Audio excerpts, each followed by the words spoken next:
So to start program B, the leg program in jacked, we're going to perform a seated leg curl and we're going to use an isometric again. So Leanne's basically going to take it all the way down and hold it for about 3 to 4 counts.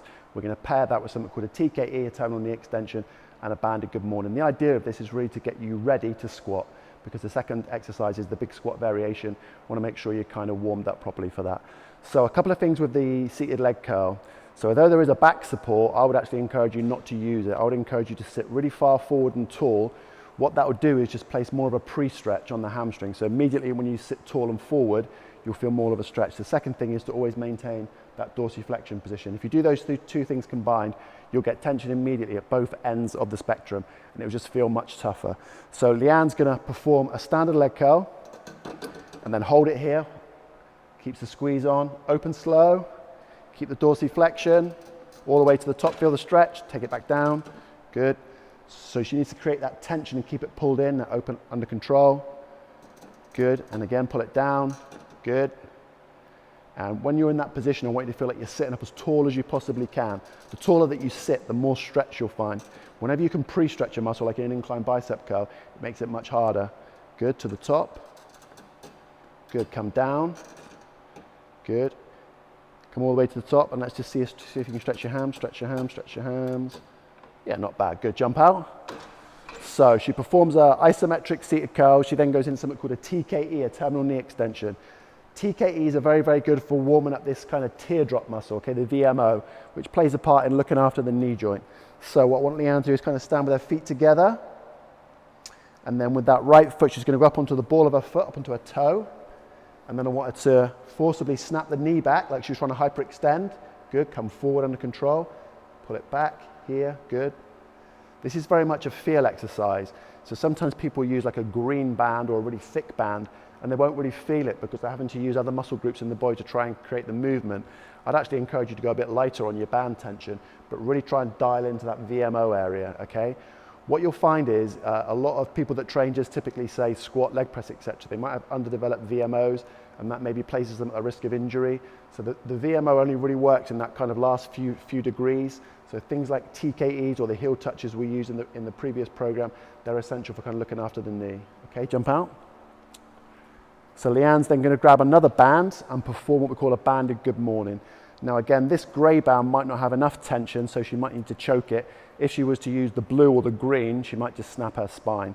So what I want to do here is just to perform a good morning exercise where she just hinges forward, good, and then stands up, good, and again. And you'll notice it doesn't go through at the top, so she comes to neutral only rather than kind of compressing the lumbar spine. Good, and again, just give me one more. So the idea of a good morning is to open up the hand and relax. Okay, so after the kind of preparatory exercises, we're going to move into the main meat and potatoes of the workout, which is the squat. So in the first wave, we used that B stance, and I know a lot of you enjoyed that, just having a different variation. We're back to a standard squat today. Just a couple of things to point out. Some of you, if you have kind of poor ankle mobility, you might need that little bit of elevation in the heels. So if it feels better with like a couple of plates under your heels, that's fine, whatever feels best for you, okay? The squat today is going to be an isometric emphasis. So Leanne's going to kind of hit that bottom position, and when she gets there, the challenge is to maintain that shape for 4 or 5 counts. What can happen sometimes is people tend to fall to the bottom, and then they'll start to fall forward, and they'll load their lower back more than they will the target area, which is kind of the hips and the quads. So you want to be really cautious that when you get to that bottom position, you maintain a couple of things like having your chest really, really high and having your waist really, really tight. So Leanne's going to go ahead and unrack. She's going to step back. She's got a Converse on, so she must be a good squatter. So she's going to just take a nice deep breath, get into a good position, and then work to that bottom hole. Good, and hold. Now when she's in that position, she should create a lot of tension and force to the top. Good, straight back down, straight back down. So rather than being passive, you should almost feel like you're putting almost enough force to move the bar, but just not quite enough. Good, to the top. Good, same again, hold it there. And you'll find one of the challenges is that you want to fall forward, okay? So it's really important that you keep your chest nice and high, your shoulders pulled back, and your waist nice and tight. To the top and so following the isometric squat, we're going to get some volume in the quads, and we're going to use a pistol squat for that. Now, if you can do a pistol squat without any support at all, then go for it. We're trying to achieve a rep range of somewhere between about 12 and 20 reps. Options for support is you can use a band attached to a chin-up bar, or you can literally stand next to a rack and just hold it, whatever works best for you. What I'd like you to focus on is achieving the bottom position. Okay, so you're actually going to try and feel your glute touch your heel. That's the bottom position of a pistol squat. Pistol squats work you through a really large range of movement, and they give you a phenomenal pump and burn in your quads. So here's how it works. So Leanne's going to stand on her left leg. She sits under control, touches her glute to her heel, and then stands back up. Good, and again, that was perfect. And again, she keeps dorsiflexion on the toe on the other leg. That will just help her stay balanced. Good. Keep going, keep going. So obviously to make it harder, she would pull less, or she might just use a lighter band or less tension, or maybe just hold with one hand. And to make it easier, so if you find these really difficult, you could literally hold onto a cage, or you could use 2 bands or thicker bands, a bit more support. But again, try and get into that kind of volume rep range. So try and get into that rep range of about 12 to 20. Just do one more. And relax. Good, good. Right, we're going to have some fun with this one. We're going to have some fun with this. So we're actually going to do a Nordic curl. We're going to support it with some bands, and then we're going to be isometric in the bottom position where it's really, really tough. So what I'm going to do with Leanne is she's actually going to fall forward, and then I'm going to hold her about 1 centimeter from the bottom. She's going to squeeze her hamstrings, and then we're going to work together and pull her up. Okay, so Nordic curls on their own are tough enough, but when you're doing with an isometric at the bottom, they're even harder. But they are a phenomenal exercise for developing strength and power in your hamstrings, and I'd really encourage you to try. A lot of people don't do Nordic curls because they're too tough, but I think they're far superior to a GHR, far superior to an RDL. I'd really encourage you to give them a try. So Leanne's going to start at the bottom. Okay, so now one of the things you have to watch, you just stay there, is that typically when people do a Nordic variation, they cheat by breaking at the hips. Okay, you have to break at the knees. When you break at the hips, you're just unloading it. All right, so what we're going to do is we're going to work together. So Leanne's going to come up about 1 centimeter, hold it isometric, and now come to the top, pull. There you go. Right, okay, now all the way back down, all the way back down. So she goes to the bottom, she breaks at the knee, not the hip. Hold it there, and come back up. Good, and one more. You're enjoying this, aren't you? To the bottom, hold it there, 1 centimeter, hold. Pull. Right, give me one more. One more. To the bottom. Make sure she breaks at the knee, not the hip, otherwise it's just unloading. And pull. And relax. Band assisted Nordic curls. It's a very tough exercise, but I'd really encourage you to give it a try. You can always try a green band, you can try a bit more bands. You can even do the support manually where your partner can kind of, but give it a try. So we're going to introduce you to the bamboo bar, also known as the earthquake bar. So a couple of safety tips first of all. The earthquake bar only actually weighs 8 kilograms. So unlike an Olympic bar where we've got 20K of weight, so we can put a 20K plate on and it won't tip, when you're loading and unloading the earthquake bar, if I was to literally lift this 8 kilogram kettlebell off, it will just flip. So my recommendation is if you're not with a partner and you can't load the 2 sides at the same time, you should actually load it on the floor and then lift it in. So there's a lot to go wrong with it. How does the earthquake bar work? Well, it basically vibrates and shakes. What's so good about that? Well, it's actually proven that you'll get more motor unit recruitment.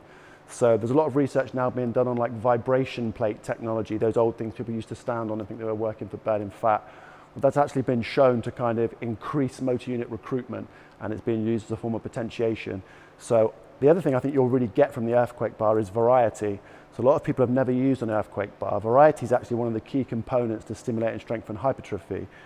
Sometimes where people go wrong is rather than having variety in their training, they have chaos. So they jump around and are constantly changing their exercises. That won't really work for the majority of trainers. You need a little bit of time to build some momentum and improve on an exercise, where you might follow the same kind of program for 3 to 6 weeks, depending on how long you've been training. The longer you've been training, the shorter your waves should be. But essentially, you want to always have some kind of variety and progression without having complete chaos. Why is that so important? If you understand something called the SAID principle, specific adaptation of imposed demands, versus what we call the interference effect. So the SAID principle basically says that the body will respond based on the demands you place on it. And therefore, we have to be pretty sensible about demands. If we're trying to get to do 10 different things at once, we're never going to go anywhere. The interference effect is when the body doesn't really know how it's supposed to adapt and stimulate. and therefore we don't make any progress at all. And that can happen typically when people say to me about like workouts of the day, why do I not ever prescribe that type of training? Because that's chaos versus variety, and you end up with interference effect rather than said principle. So after that spiel, Leanne's going to try and do some alternate reverse lunges. This might look very easy, but when you come to use the bar shakes and vibrates, okay, oscillates inside. And what you'll find is your core finds it really tough, but particularly the glutes get fried on this. So Leanne's going to jump in. So typical position, she steps back. All right, now she's going to perform an alternate reverse lunge, exactly as she would with kettlebells or barbell or plate or anything. So step back, that's not bad, and come in. Good, and again. It's not bad at all. Stay nice and high with your chest. Right, so how wobbly does it feel? Really wobbly. How much harder is it than a conventional barbell? Ridiculous. Keep going, keep going. So you probably want to make sure you're pretty close to your training partners on this, because sometimes it'll just get really, really wobbly and they're literally going to fall flat on their face. So you do need to be a little bit careful with this. Like that, like that. Good. And again, one more. Good. And walk forward, walk forward, walk forward, and relax. And just remember, when you come to unload it, if I was to do this, this happens, okay? So you must make sure that it's unloaded. So for the abdominal variation on the lower body program, we're going to do a typical hanging knee raise. You can either choose to use the slings, or as Leanne wants to do it, she's going to work on her grip strength. But I want you to focus on being in a really posterior tilted position, and then to have a really tight crunch and squeeze at the top. So you're going to kind of dorsiflex the toes and really focus on kind of trying to make stuff into a ball. So Leanne's going to go and hang.